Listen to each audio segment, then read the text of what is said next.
삼성전자 백주 사기. 저기 요새 잘 나가는 적금이 뭐예요?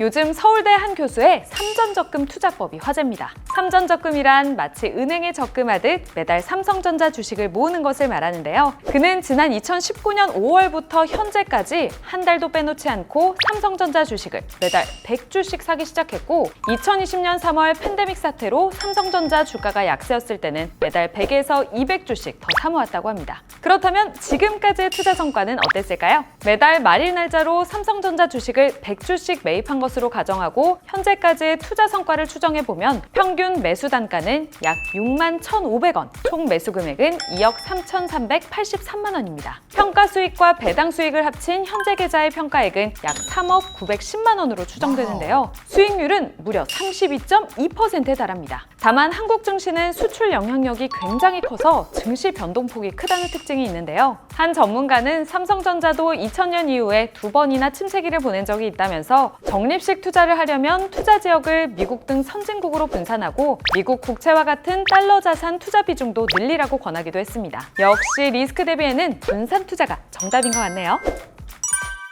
스크루플레이션. 내 지갑을 쥐어짜는구나.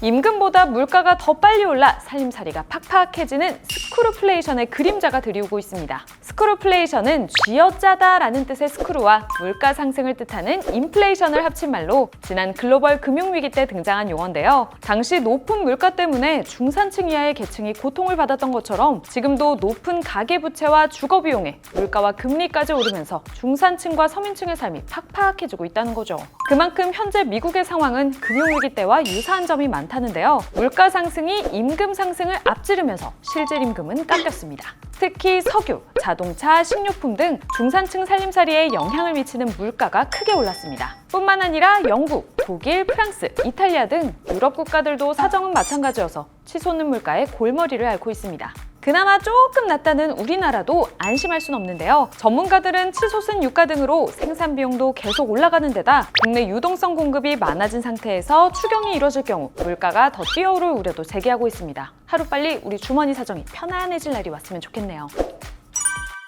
일본 선진국 탈락 위기.